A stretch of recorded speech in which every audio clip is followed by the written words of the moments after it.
हिंदुस्तान में बार बार हिंदी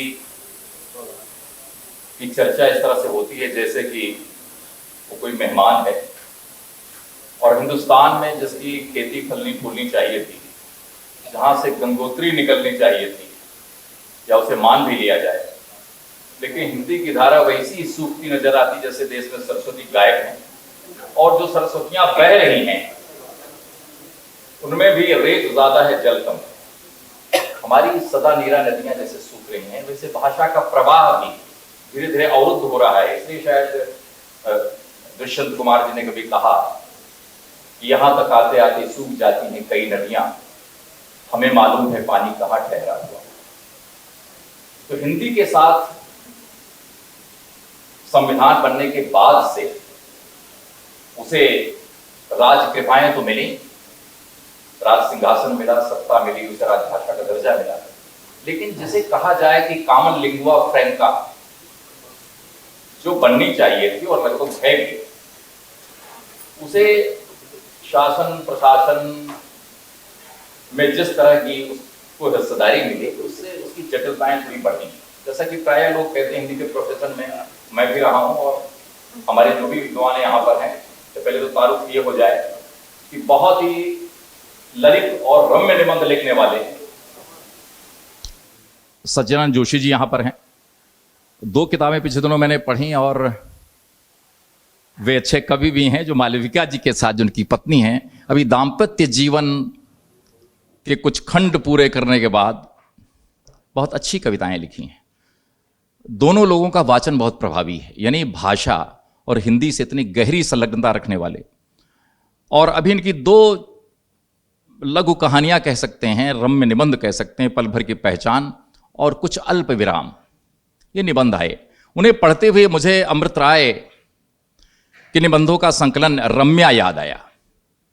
बड़े छोटे छोटे निबंध हैं, और फुर्सत में जब भी आपको लगे कुछ ऊब हो रही है, बहुत सारे शास्त्रीय और इतने कठिन गद्य के प्रेत हमारे इस समय हिंदी में हो गए हैं कि धीरे धीरे हिंदी की वो पीढ़ी विदा हो रही है। जिस हिंदुस्तान में उत्तर प्रदेश के हृदय प्रदेश से आता हूँ, बिहार जो अपने को हिंदी का बड़ा उत्तराधिकारी प्रदेश मानता है, मध्य प्रदेश जहाँ के जोशी जी हैं, और हमारे समय के महत्वपूर्ण कथाकार जिनको पढ़ने के लिए लोग धर्मिक पढ़ा करते थे, उनके सुपुत्र हैं। इतनी सारी सांस्कृतिक विरासत का वहन करने वाला हिंदुस्तान, जब हिंदी की चर्चा होती है तो जैसे हम विपन्न नजर आते हैं। मुझे सबसे बड़ी खामी नजर आती है, और यहां पर चूंकि आलोक पुराणिक जी हैं, अभी आपने देखा कि व्यंग्य के एक छोटे से टुकड़े के साथ उन्होंने आभार ज्ञापन किया। हिंदी के इतने बड़े व्यंग्यकार हैं, वन लाइनर से लेके और बहुत सारे प्रयोग व्यंग्य में जो हो सकते हैं वो उन्होंने किए हैं, और अर्थशास्त्र के प्रवक्ता हैं। तो सबसे बड़ी बात यह कि दीगर अनुशासन के होते हुए, और मैंने कुछ दिन श्रीलाल शुक्ल के सानिध्य में बिताए हैं, वे हमारे विभाग के निदेशक हुआ करते थे और इतने संयमित थे, जिनका राग दरबारी, विश्रामपुर का संत और बहुत सारी कृतियां हैं, और जहालत के 50 वर्ष। ऐसे व्यंग्य रचनाकार को अगर आप छेड़ें और उनसे आप एक पंक्ति का सवाल करें तो वो एक पंक्ति का उत्तर देंगे। ऐसे व्यंग्य के धुरंधर यहां पर हैं। तो जाहिर है कि भाषा का रिश्ता तमाम शैलियों से, उसमें व्यंग्य से भी रिश्ता है, और हिंदी हिंदुस्तान के हर नागरिक का जो सरोकार है वो हिंदी से है। इंग्लिश और हिंदी की जो हमारे यहाँ पर स्थिति है, अवस्था या दुर्वस्था है, इसके लिए कौन जिम्मेदार है? हम शुद्ध हिंदी बोला करते थे जब कलकत्ते में, तो वहाँ वागर्थ और भारतीय भाषा परिषद की नियामकों में एक बहुत सी लेखिका हैं वहाँ पर। उन्होंने कहा, ओम जी आप कुछ अलग सा बोलते हैं, ये तो हर कोई नहीं बोलता है। उधर मैं सज्जन जोशी जी का एक निबंध पढ़ता हूं कि आप हिंदी के टीचर हैं, और बड़े सम्मानपूर्वक उसने निगाह से देखा। वो आंखों वाली जो बात डॉक्टर साहब कह रहे थे, उन आंखों में तमाम तरह का जो भाव पैदा हो सकता है। आप हिंदी के टीचर है, ये हिंदी बहुत अच्छी बोल गए थे, और व्यक्ति शायद अंग्रेजी परस्त था। तो हमारे यहाँ भी, मैं एक बैंकर हूँ, वहाँ पर हमारे यहाँ भी लोग आते हैं तो 2-4 लाइन अंग्रेजी के बोलते, फिर हिंदी में शुरू हो जाते हैं। और इस देश की हिंदी का भगवानी मालिक है। विदेश में बहुत सारे ऐसे लोग मिलते हैं। मुझे मरियोला उफ्रीदी एक बार मिली, इतालवी लेखिका हैं, और उन्होंने भारत के बहुत सारे अच्छे लेखकों का अनुवाद किया है। विनोद कुमार शुक्ल इतने कठिन कवि हैं, उनका भी अनुवाद उन्होंने किया, कुंवर नारायण जी का अनुवाद किया। मैंने बनारस में उनका एक इंटरव्यू ऐसे लिया, उनसे बातचीत करते हुए, जब भी मेरे मुंह से कोई अंग्रेजी शब्द निकलता जो कि हमारी रूटीन में शामिल है, तो वे कहती ओम जी कृपया हिंदी बोलिए, मैं हिंदी समझती हूँ।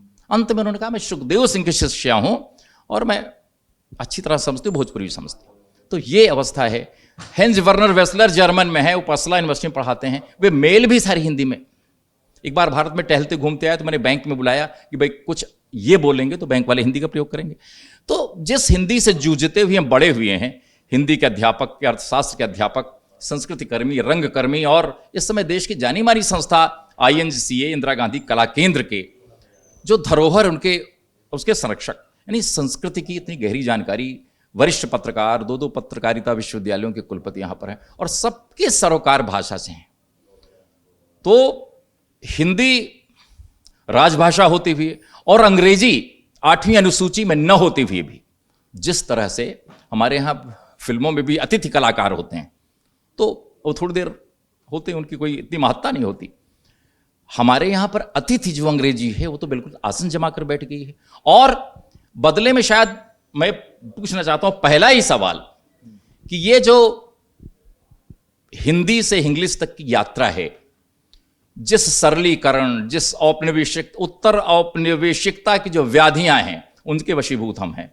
और ऐसा क्या हुआ कि हम शुद्ध हिंदी बोल सकते हैं? एक बच्चा जो छोटा सा होता है, उसे दूध के लिए और तमाम जरूरतों के लिए वो 4-5 शब्द जानता है, उसके बाद ज्यादा शब्द नहीं होते, और सारा कम्युनिकेट कर लेता है, सारी चीजें संप्रेषित कर लेता है, सारी चीजें बता लेता है। लेकिन हमारे पास इतनी भाषा है, अभूतपूर्व भाषा है। मुक्तिबोध के उत्तराधिकारी हैं, निराला के उत्तराधिकारी हैं, सूर के उत्तराधिकारी हैं, किसी को भाषा की भी दिक्कत नहीं हुई।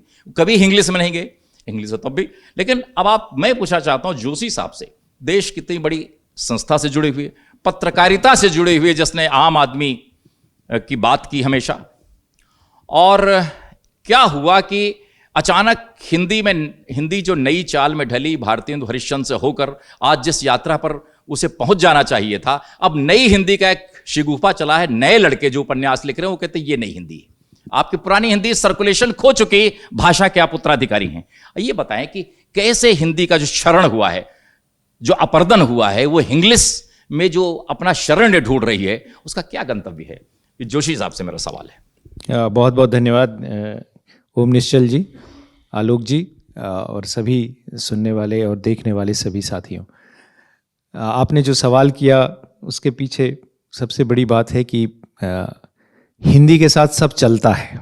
ये जो एक बात हमारे मन में आ गई कि हिंदी के साथ सब चल जाता है, सब चला लेते हैं, आग्रह हिंदी के प्रति नहीं होता। मैं आपको 2 छोटे छोटे बड़े मज़ेदार से उदाहरण देता हूँ। एक बार मैंने ऐसे ही राजभाषा पखवाड़ा वगैरह होता है और बड़ा हिंदी का कोई बड़ा कार्यक्रम था, 300-400 की ऑडियंस थी और सब ने बड़ा संकल्प लिया कि हम लोग हिंदी में काम करेंगे।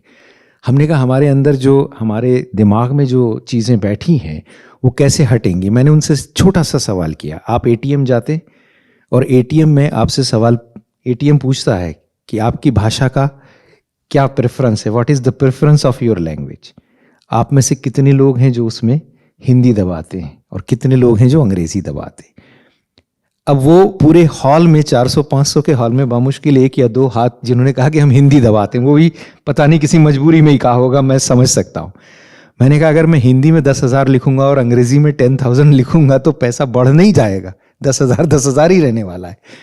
लेकिन मेरे अंदर का जो मानसिक न्यूनगंड है, जिसे मैं कहता हूँ कि मैं अंग्रेजी में ही बात करूँ, अंग्रेजी में ही लिखूँ। हम जब मोबाइल पर व्हाट्सएप पर जो संदेश हम हिंदी में भेज सकते हैं उसको अंग्रेजी में भेजना ये मजबूरी है।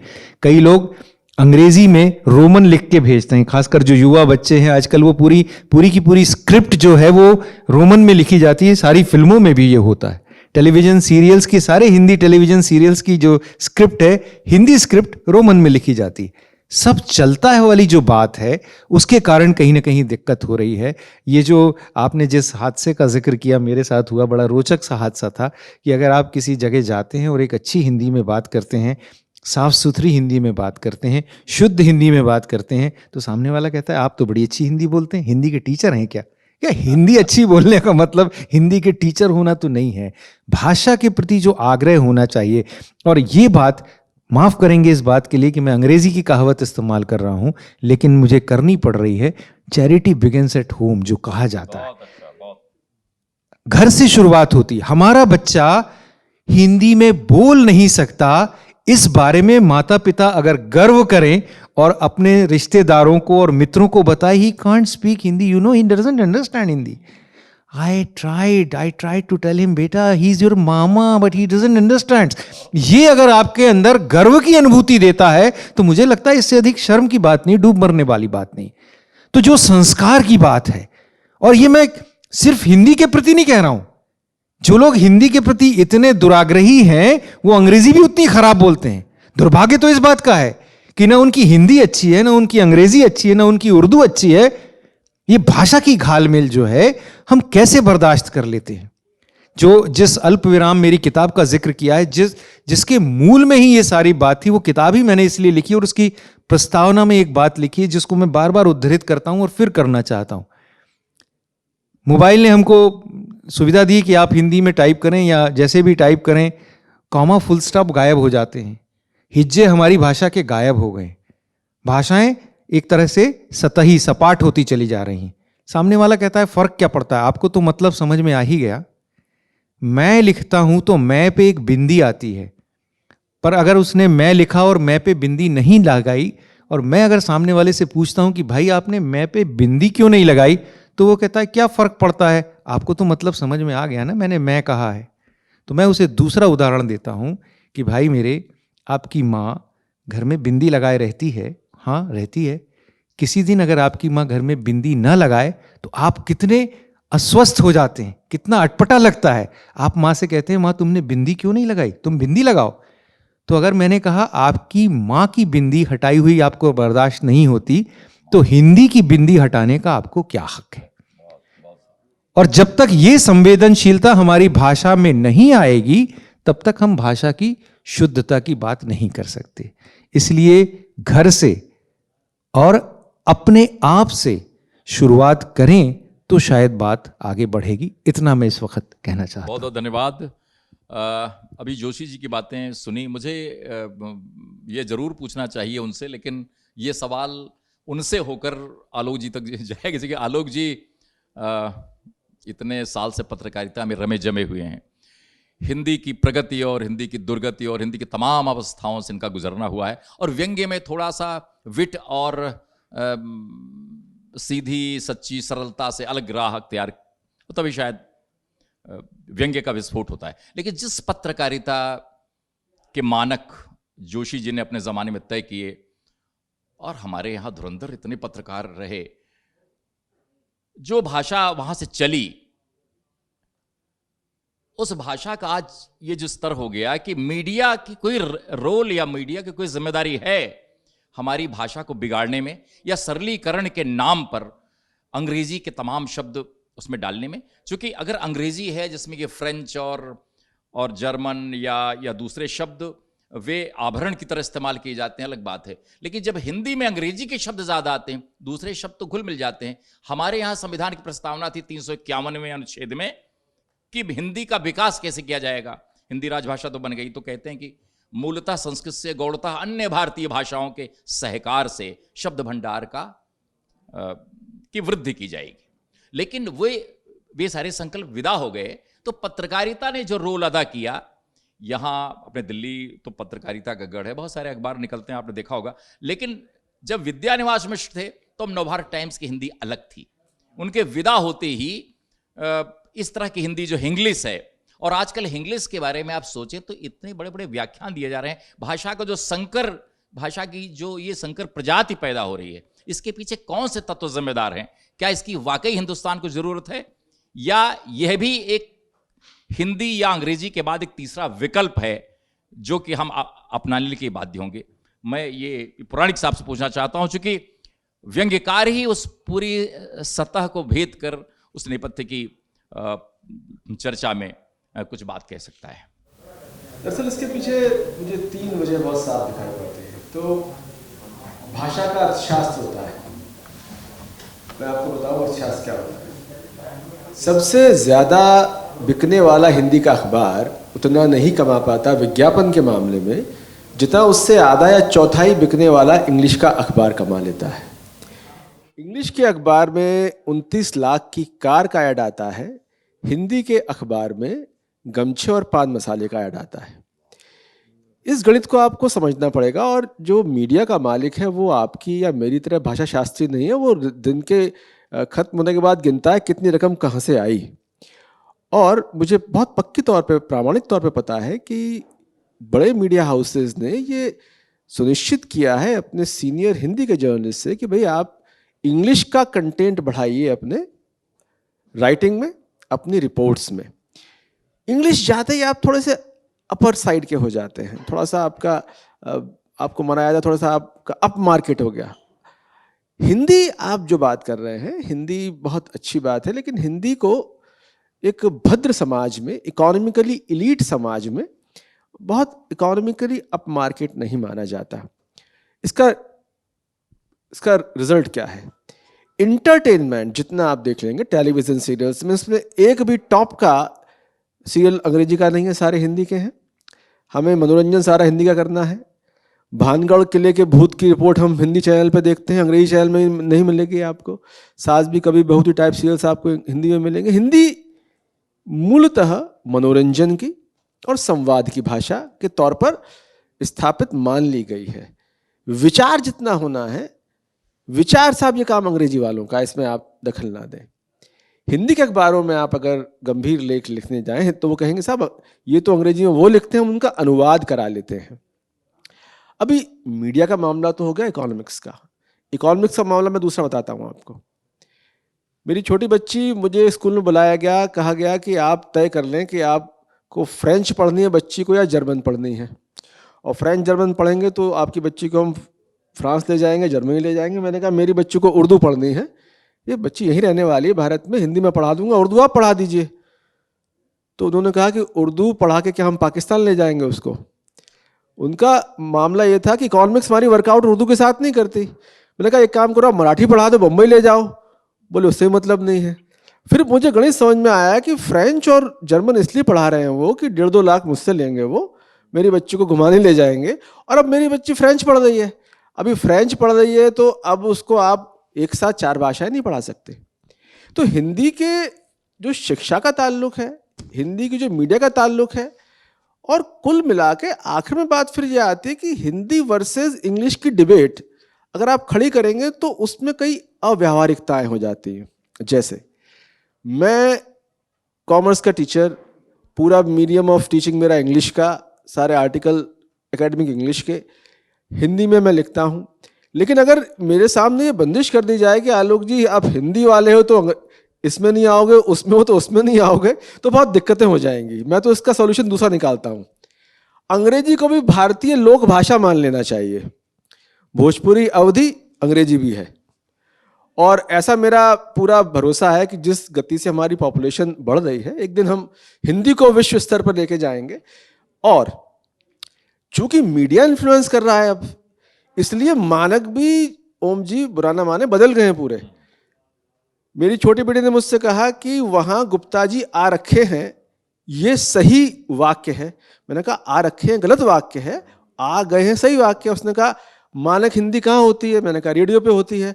रेडियो एफएम चलाया तो रेडियो की वहां एक फेमस आरजे बोली हमारे अगले गेस्ट आ रखे हैं। अब एफएम की गेस्ट जब बोल रही है आ रखे हैं, तो आलोक पुराणिक क्या बेचते हैं? अपनी बेटी को समझा लें क्या गलत क्या सही। मैंने कहा था मानक कहाँ की होती है? रेडियो की होती है। अभी आप आकाशवाणी का तो एक एफएम है, उनके 5 एफएम है, आप रोक लीजिए उनको, उनकी गणित क्या होगी? बोले आप चक्कर मत पड़ो, बात समझ में आ गई ना।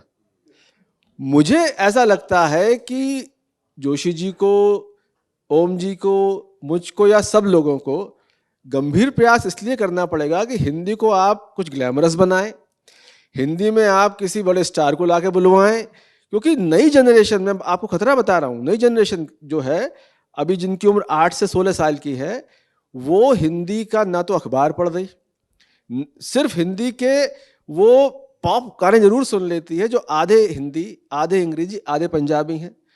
उनका कोई लेना देना हिंदी से नहीं है। मैं पढ़ाता हूँ कॉमर्स में, अगर 10 साल पहले मैं बोलता था 79, 80, 27 बच्चे समझते थे। अगर मेरे मुंह से निकल गया अभी 58, तो बच्चे पूछते हैं सर 58 क्या होता है, 58, वो सब वहाँ मामला खत्म हो गया। तो ये मतलब ये मसला हम यहाँ तय नहीं कर सकते, ये मसला अब तय सड़क पे होना है, ये मसला तय बाजार में होना है, ये मसला मीडिया में होना है। जैसे अब डिबेट कंपटीशन में तैयारी करने बच्चे मुझसे पूछते हैं सर शुद्ध हिंदी बोली नहीं जा सकती। मैंने कहा सुषमा स्वराज की यूट्यूब पे वीडियो आप देखो, सारे शुद्ध हिंदी और समझ में आने वाली हिंदी है, बोली जा सकती है। लेकिन अब सवाल है सुषमा स्वराज जी को प्रमोट कौन करेगा, उनके वीडियो कौन सुनवाएगा? अब जो अवेलेबल है वो FM पे आ रखे हैं, या ये कि फैशन का ग्लैमरस शो जो आपको हिंदी के अखबार की हेडिंग मिल रही है। तो मुझे लगता है कि हिंदी वर्सेस अंग्रेजी की डिबेट में ना जाके जितनी हिंदी हम अधिकतम शुद्ध बोल सकते हैं, हिंदी इंटरेस्टिंग बोल सकते हैं, हिंदी को कैसे आकर्षक बनाया जाए, हिंदी की गिनती के कंपटीशन कराए जाएं जिसमें कुछ अवार्ड वगैरह दिया जाए, क्योंकि हिंदी बहुत ज़्यादा मजबूत स्थिति में है। अगर आप इश्तिहार की बात करें, अगर आप विज्ञापन की बात करें, अगर आप सीरियल की बात करें, अगर आप फिल्म की बात करें, हिंदी बहुत खराब स्थिति में है। जैसे मैं खुद जानता हूँ, स्क्रिप्ट लिखते हैं तो कहते हैं साहब आप इसको रोमन में लिख के भेज दीजिए, वो समझ में नहीं आती हमको। तो एक साथ हिंदी खराब स्थिति में भी है, अच्छी स्थिति में भी है। और हिंदी वर्सेस इंग्लिश डिबेट आप बनाएंगे तो अब वो वक्त 20-30 साल पहले जा चुका है। अब तो हिंदी और इंग्लिश और भोजपुरी अवधि सब साथ साथ कैसे चलें और उसकी क्या क्या तैयारी कर सकते हैं, ये बात कर लें। अगर आप बहुत विशुद्ध हिंदी का आग्रह करेंगे तो होगा ये कि जो थोड़ी बहुत हिंदी बच्चे पढ़ रहे हैं वो ही भाग जाएंगे। वो कहेंगे साहब हिंदी पढ़ के ना तो हमें फ्रांस जाने को मिल रहा, ना जर्मन जाने को मिल रहा, हमें तो फ्रांस पढ़नी है, हमें इटालियन पढ़नी है, उन्हें फिनिश लैंग्वेज तक पढ़नी है जहाँ की पॉपुलेशन 45 लाख है। वो पूरे बड़ी रणनीति से काम कर रहे हैं। और आप हिंदी छोड़ दीजिए, वही भारत में जो दिल्ली के स्कूल हैं इन्हें उर्दू पढ़ाने में क्या दिक्कत है? आप उर्दू की जनरेशन देख लीजिए, 20 साल आप रुक जाइए, आपको उर्दू समझने वाले लोग इतने कम मिलेंगे, है ही नहीं। हिंदी है तो हमें मराठी पढ़ा लो, गुजराती पढ़ा लो, कोई भारतीय भाषा पढ़ा लो, लेकिन वो हमें नहीं पढ़ाई जाएगी। हमें फ्रेंच, जर्मनी या उस तरह की भाषा पढ़ाई जा रही है। तो ये ज़्यादा इसकी अर्थशास्त्र समझने की ज़रूरत है, इसका समाजशास्त्र पढ़ने की ज़रूरत है। और अगर आपने बात की, ये लोग गर्वान्वित महसूस होते हैं कि हमारे बच्चों को हिंदी नहीं आती, क्यों महसूस करते हैं? अगर हम कुछ ऐसे फंक्शन ऑर्गेनाइज कर पाएँ कि अच्छे हिंदी बोलने वाले को आप अवार्ड करा दीजिए अमिताभ बच्चन से, अच्छे हिंदी बोलने वाले को अवार्ड करा दीजिए आमिर खान से, ये आपको करना पड़ेगा। अब आप कहें आमिर खान तो साहब फिल्म स्टार है, अरे भैया उसका इम्पैक्ट बड़े से बड़े हिंदी साहित्यकार से ज़्यादा बड़ा इम्पैक्ट है। अमिताभ बच्चन इतनी शुद्ध हिंदी बोलते हैं, उनका इस्तेमाल किया जाना चाहिए। तो मैं अपने हिसाब से ये मानता हूँ कि नई जनरेशन को पकड़ना है आपको। अगर आप नहीं पकड़ेंगे तो हम यहाँ सब रोते चीखते रह जाएंगे और नई जनरेशन इटली या फ्रांस से जा रही होगी। आलोक जी, हिंदी बनाम अंग्रेजी का मामला नहीं है। अंग्रेजी हिंदी जो हिंग्लिश हुई जा रही है, क्या इसमें हमारी मूक सहमति है? क्या हमारे पाठ्यक्रम निर्माताओं की मूक सहमति है, या कहीं बेसिक में ऐसी कोई गलती है, जैसे कि हमारी बुनियादी तालीम है वहाँ से जो क्षेत्रीय भाषाओं का दबदबा शुरू होता है, उसके बाद फिर हम अंग्रेजी में आते हैं, तो सारे पाठ्यक्रम तो उस तरह से बनते हैं जोशी जी, क्योंकि आप भी पत्रकारिता के पाठ्यक्रम से जुड़े, फीचर लेखन कैसे किया जाए, अग्रलेख कैसे लिखे जाएं, समाचार कैसे लिखे जाएं, संवाद कैसे बनाए जाएं, तो ये तमाम जो लेखन की बुनियादी शैलियां हैं और उनकी शर्तें हैं, उनके मानक तत्व हैं, क्या उसमें हिंग्लिश भी एक ऐसा तत्व है कि उसे लोकप्रिय बनाने के लिए हिंग्लिश की भी ऐसे तत्व की जरूरत है? कोई हल्दी उबटन की तरह है कि हिंदी में कोई चमक आ जानी है? इसलिए मैं पूछना चाहता हूं कि ये पाठ्यक्रम से जुड़ा हुआ मामला इस हद तक जब आता है, हिंदी हमारी खराब हो रही है, हमारे पाठ्यक्रम बड़े उन्नत हो रहे हैं, इसके बीच में क्या फासला है? देखिए, जो आलोक जी ने कहा वो बात बहुत सही है कि बाज़ार तय कर रहा है कि कौन सी भाषा में बात होनी चाहिए। और मज़े की बात ये भी है कि बाज़ार भी जो तय कर रहा है वो बातें वास्तविक धरातल पर हैं या नहीं है, इस पर भी कोई बहस नहीं हो रही। एक गलत सा इम्प्रेशन क्रिएट किया गया कि साहब हिंदी बाज़ार में नहीं चलती, अंग्रेज़ी चलती है। जो आपने उदाहरण दिया तो मुझे एक बहुत मज़ेदार सा किस्सा याद आया। हमारे एक साथी थे जो किसी एक बड़ी वीकली मैगज़ीन के रीजनल करस्पॉन्डेंट बन गए, और उन्होंने अपनी मैगज़ीन में जो उनको कहा गया कि थोड़ा मार्केट प्रमोशन भी कीजिए, तो उन्होंने मार्केट प्रमोशन भी किया। तो जब उनके बड़े साहब आए, CEO या जो भी हों, तो उन्होंने कहा कि देखिए सर, मैंने कितना अच्छा मार्केट प्रमोशन किया है, मैंने स्कूटर की डिक्की पे अपने वीकली के इश्तिहार छपवा दिए और फ्री ऑफ कॉस्ट बंटवा दिए हैं कि सारी जितनी स्कूटरें यहाँ दौड़ रही हैं उसकी डिक्की पे मेरी अपने वीकली के इश्तिहार हैं। तो उसे लगा कि उसके जो सीईओ हैं बड़े खुश होंगे और उसे शाबाशी देंगे। तो उन्होंने एकदम से कहा कि तुम बेवकूफ़ हो, ये तमाम इश्तिहार हटाओ यहाँ से। तो इसको समझ में नहीं आया कि मैं तो प्रमोशनल। उसने कहा हमारा वीकली तो हम उनको बेचते हैं जो फॉरेन इंपोर्टेड कार खरीदने वाले हैं, और तुम हमको डाउनग्रेड करके बता रहे हो कि हमारा वीकली वो पढ़ते हैं जो स्कूटर चलाते हैं। तुम्हारे दिमाग खराब है। मैं 29 लाख की कार बेचूंगा, एक झटके में एक आदमी को हलाल कर लूंगा, कितनी स्कूटरें बेचना पड़ेंगी। ये आप समझिए, ये मार्केट की इकोनॉमिक्स है। दूसरी एक और बात जो मैं बताना चाहता हूँ, जैसे आपने विद्यानिवास जी का जिक्र किया, बाद में जिस अखबार का जिक्र किया, बाद में उस अखबार को एक दिन वो भी देखना पड़ा कि अंग्रेजी का मास्ट हेड और हिंदी में समाचार, ये भी उस अखबार को दिन देखने पड़े। या एक और अखबार है जो जिस इंग्लिश की आप बात कर रहे हैं उस इंग्लिश में वो बड़े गर्व से अपना एक सप्लीमेंट लगातार निकाल रहा है और कहता है कि ये जनरेशन नेक्स्ट के लिए है, अगली जनरेशन के लिए है। तो ये जो सारा बाजार का जो गणित है आप उसको समझिए। लेकिन फिर मैं जो आलोक जी ने बात कही और जो आपने कही, मैं फिर थोड़ी देर के लिए उस पर लौटना चाहता हूँ कि जो बुनियादी बात है वो ये है कि जो भाषा के प्रति जो संवेदनशीलता है उसको हम शुरुआत से नहीं जगा रहे हैं, इसलिए दिक्कत हो रही है। अगर बच्चा घर में तोतली भाषा में बोलता है और कुछ गलत बोलता है तो आप टोकते हैं ना। कई बार ऐसा तोतला बोलता है जिससे गाली का आभास होता है, तो आप टोकते हैं कि देखो ये गाली निकल रही है, ऐसा मत बोलो, ठीक बोलो। क्यों? क्योंकि आपको गलती समझ में आती है। भाषा के मामले में जब हमारा बच्चा गलती करता है तो हमें समझ में नहीं आती। शिक्षा की बात कही तो मैं एक बहुत मज़ेदार सा उदाहरण देता हूँ, पता नहीं यहाँ तर्क संगत है कि नहीं। बहुत सारी बड़ी बड़ी किताबें पढ़ने के बाद मैं मॉन्टेसरी की हिंदी की जो क ख ग पढ़ाई जाती है ऐसी किताबों को पढ़ने लगा, और मैंने क ख ग हिंदी की जो 12 खड़ी है उसकी कम से कम 20-30 अलग अलग प्रकाशनों की किताबें पढ़ने की कोशिश की, देखने की कोशिश की, सिर्फ इसलिए कि मैं वो देखूं कि इस उम्र में जो बच्चे 3 या 4 साल के रहते हैं वो जो विजुअल लैंग्वेज से भाषा सीखते हैं, देखने से सीखते हैं। तो मुझे समझ में आया कि वी फॉर वैन और सी फॉर कार में एक ही तरह की गाड़ी का जिक्र है। तो जो बच्चा है वो कहेगा कि वी फॉर वैन और सी फॉर कार में क्या फर्क है। ये तो बात हुई अंग्रेजी की। फिर मैं जब हिंदी में आया तो बहुत मजेदार बात हुई, जिसके लिए मैं ये ध्यान आकर्षित करना चाहता हूं। र ऋषि का, ज्ञ ज्ञानी का और य यज्ञ का, इस तीनों में एक दाढ़ी वाले सज्जन यज्ञ की वेदी के सामने बैठ के यज्ञ कर रहे हैं। अगर बच्चा ये पूछे कि ऋषि के में जो ऋषि यज्ञ कर रहे हैं वो ज्ञ ज्ञानी के में ज्ञानी से किस तरह से फर्क करते हैं, तो आपके पास कोई जवाब नहीं है। हम बच्चों को क्या सिखा रहे हैं? हमने 12 खड़ी जो ये बुनियाद है भाषा के प्रति जो प्रेम की बात है उसको कहां दिखाने जाएंगे कि ये ज्ञानी है, ये ऋषि है और ये यज्ञ कर रहे हैं, इन तीनों में फर्क क्या है। चौथी बात आइए ठठेरे का। आज आपका बच्चा पूछ ले कि साहब मुझे ठठेरा दिखाइए, आप ले जाइए दिल्ली में और ढूंढते रहिए, ठठेरा आपको मिल जाए। कहाँ है? मैं समझता हूं कि भाषा से जो प्रेम, जो अनुराग है, मैंने कई कॉलेज के विद्यार्थियों से बात की और कहा कि हिंदी की बहुत तुम बड़ाई कर रहे हो। हिंदी दिवस पे ही अक्सर ये सब याद आता है, सर हम संकल्प लेते हैं कि अब से हिंदी बोलेंगे। मैंने कहा बाद में लीजिए, 12 खड़ी सुना दीजिए, क ख ग घ य र ल व श। तो आधे से ज्यादा बच्चे वहीं गुलाटियां खा जाते हैं। साहब बहुत पहले पढ़ा था।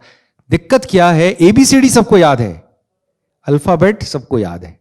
और पत्रकारिता के विश्वविद्यालय में मेरा जो अनुभव है वो भी मैं आपको बताना चाहता हूँ। हिंदी बेल्ट के ही विद्यार्थी, मैंने सोचा कि उन्होंने कहा कि सर हमारी अंग्रेजी कमज़ोर है, हमें अंग्रेजी के लिए अलग से क्लास लगवा दीजिए। मैंने अंग्रेजी के लिए क्लास लगवाई।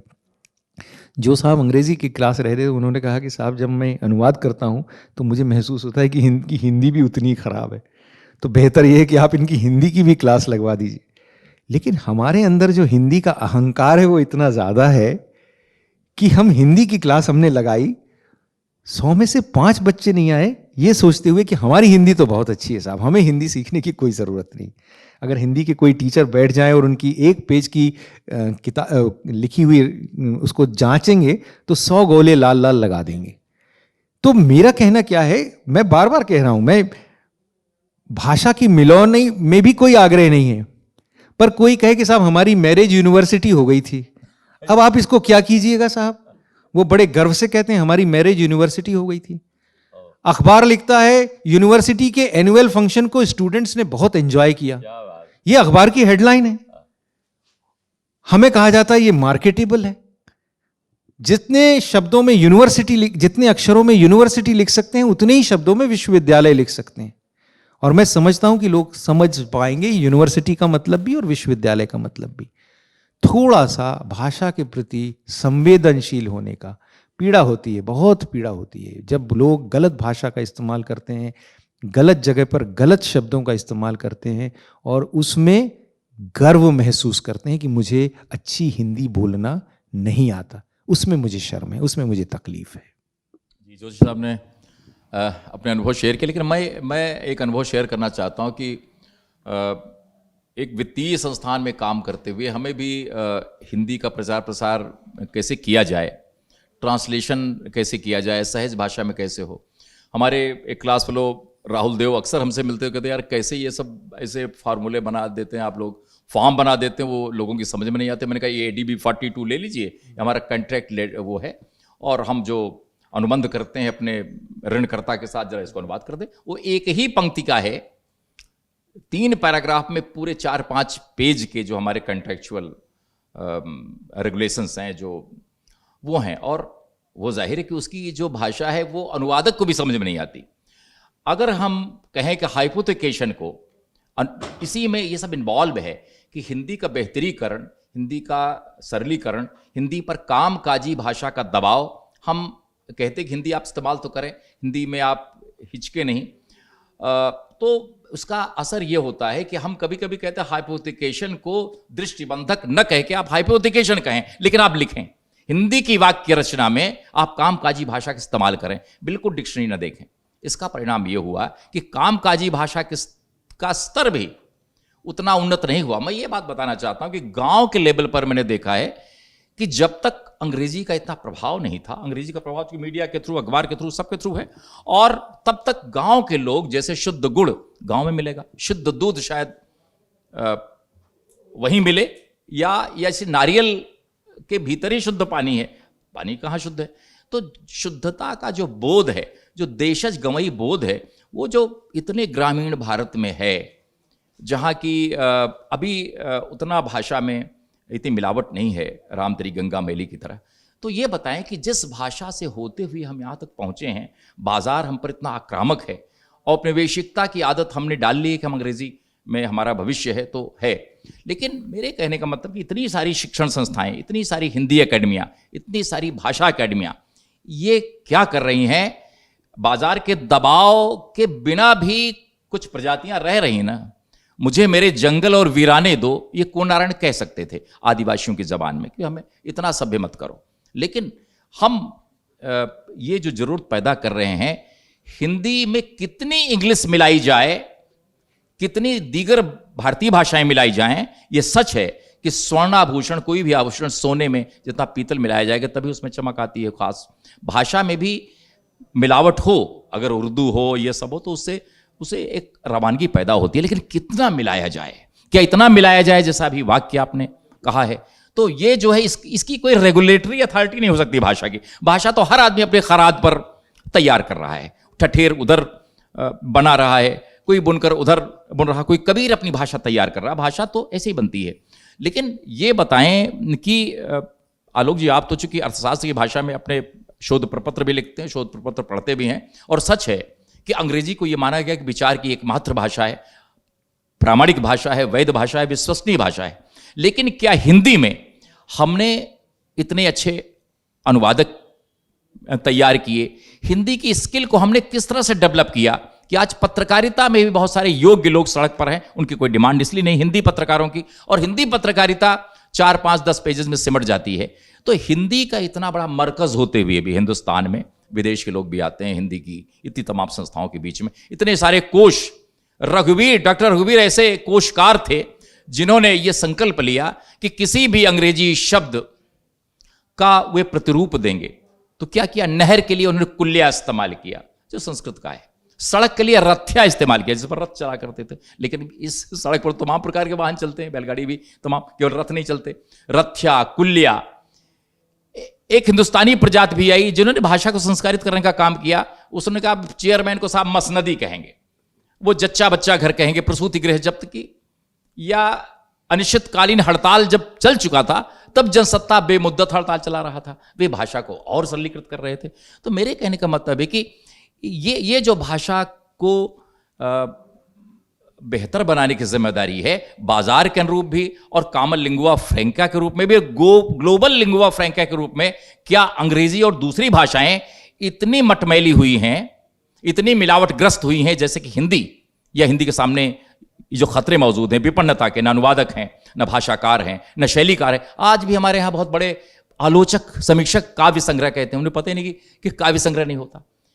वे कंटेंट्स को अनुक्रम कहते हैं, लिखते हैं, अनुक्रम होता ही नहीं, अनुक्रम तो इंडेक्स होता है, अज्ञेय को छोड़कर। तो जहां भाषा की विपन्नता ऐसे विद्वानों के बीच में भी है, तो ऐसे में ये किसकी जिम्मेदारी है? क्या हम बाजार की जरूरत के सामने जितने नियामक हैं और तथाकथित रेगुलेटरी अथॉरिटी हैं, वे बस हारे को हरिनाम की तरह चुप रह जाएं? आलोक जी क्या सोचते हैं आप?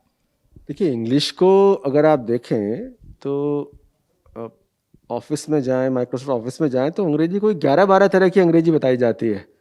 अंग्रेजी यूएस की, अंग्रेजी ब्रिटेन की, अंग्रेजी यहाँ की, अंग्रेजी वहाँ की। अंग्रेजी उदार भाषा है और वो बहुत सारे भारत के हिंदी के विषयों को भी, हिंदी के शब्दों को भी वो लेते हैं। तो अंग्रेजी का विस्तार का कारण ये है कि उनका मतलब एक ओपननेस है, आप उसको ले सकते हो। हिंदी में भी अगर आप भारत में देखें तो ये समस्या कि इंग्लिश कितनी हो, ये हिंदी में है। मराठी, गुजराती, बंगला, तमिल, तेलुगु, ये लोग अपनी भाषा को लेकर बड़े सेंसिटिव हैं। और मुझे ये कहने में कोई हर्ज नहीं है कि हम हिंदी वाले बड़े आत्महीन किस्म के लोग हैं।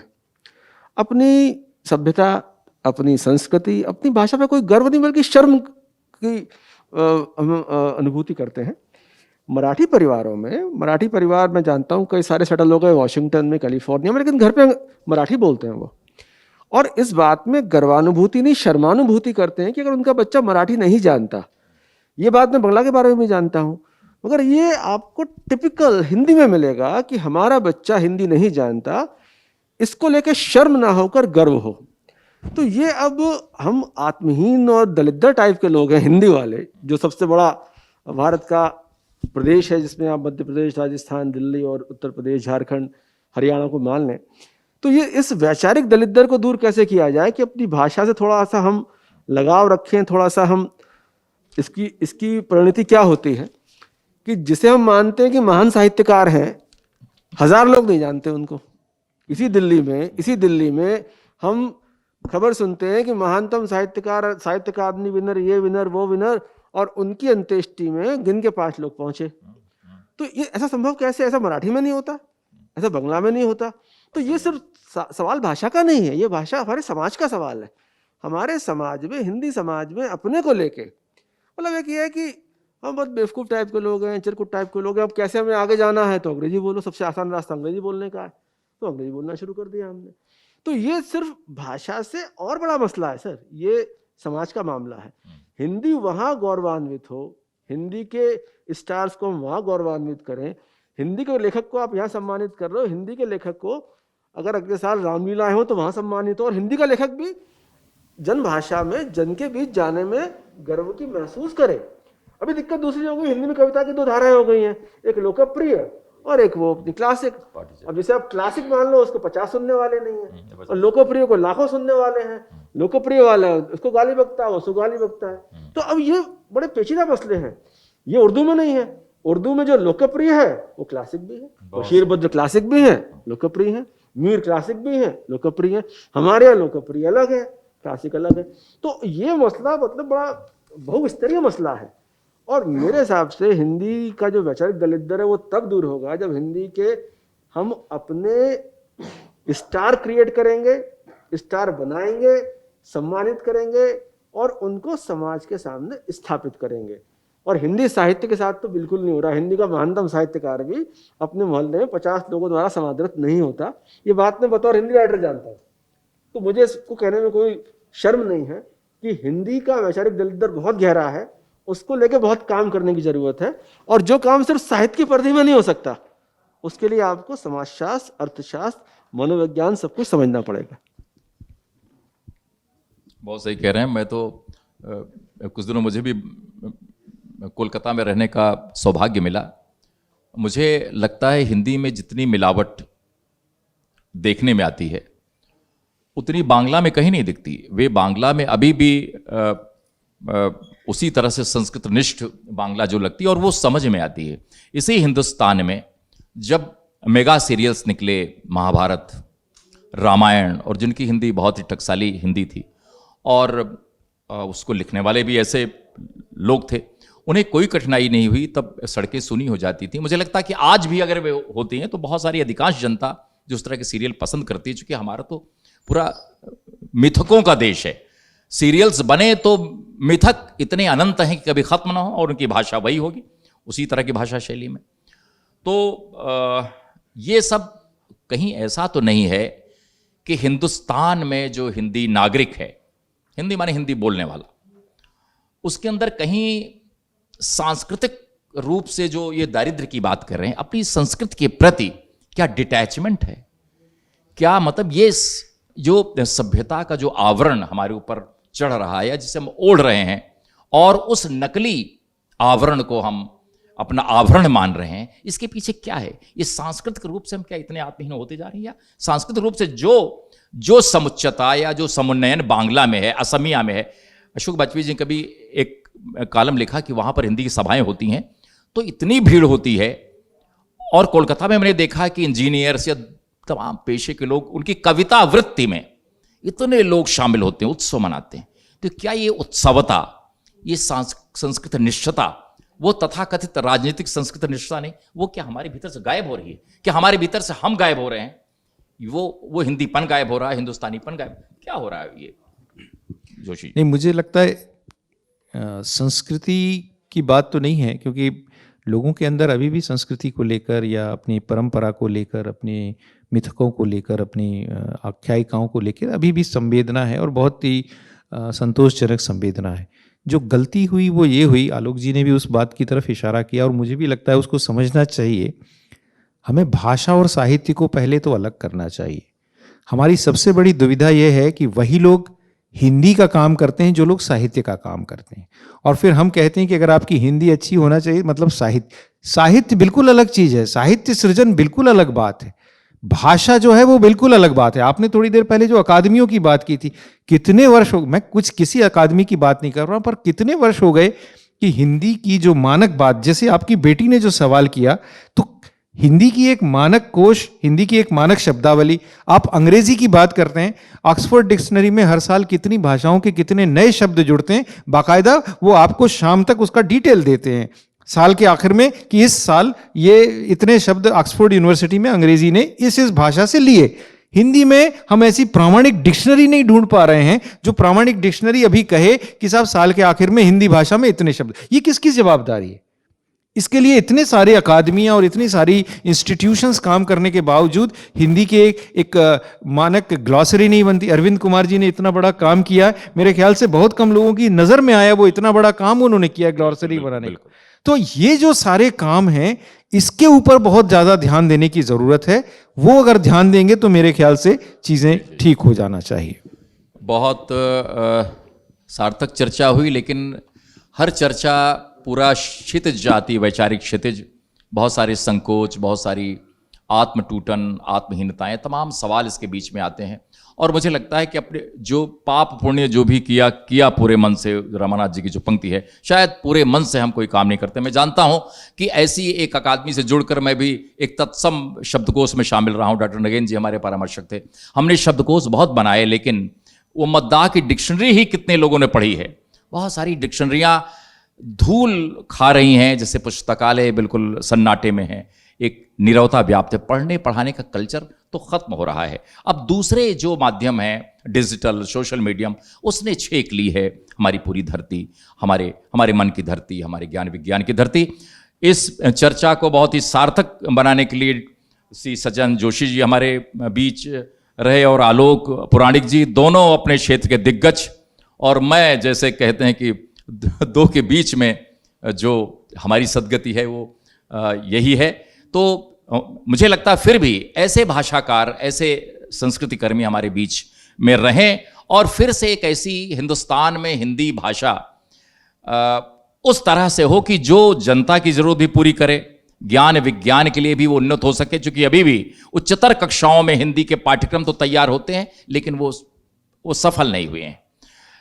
कई बार ये सफलताएं वित्तीय संस्थानों में भी हिंदी को लेकर अभी नहीं। हिंदी को जो पूर्णतः आज़ादी मिलनी चाहिए, राजभाषा के रूप में उसका दर्जा मिलना चाहिए, इसलिए शायद वो नहीं मिल पाया है। इसके पीछे हमारे प्रयत्न या तो बहुत किताबी हैं या हिसाबी किताबी हैं, या हम हिसाब किताब में उतने गड़बड़ हैं कि भाषा का अर्थतंत्र इतना कमजोर है। पूरे विश्व में जिस नज़र से हिंदुस्तान को देखा जाता है, शायद उसी तरह से हिंदी को देखा जाता है क्या? और फिर हिंदी को हिंदुस्तानी भी किस नज़र से देखते हैं? मुझे लगता है कि ये सारे सवाल हमारे बीच हैं जो जश्न अदब के मंच पर उठ रहे हैं, तो पूरे देश में उठने चाहिए। इसे देखने वालों को बहुत बहुत धन्यवाद। आप सभी लोगों को बहुत बहुत हार्दिक आभार कि आपने इन विचारों को आत्मसात किया। और मुझे लगता है कि हम लोगों के साथ आपकी सहमत भी होगी। हम कहीं लाचार भी हैं, हम कहीं उस तरह से एक आशावान भी हैं कि कुछ बात है कि हस्ती मिटती नहीं हमारी, तो हिंदी की हस्ती ऐसे ही बनी रहे। बहुत धन्यवाद, बहुत आभार। जश्न अदब को एक बार आभार। शुक्रिया, धैर्य के लिए।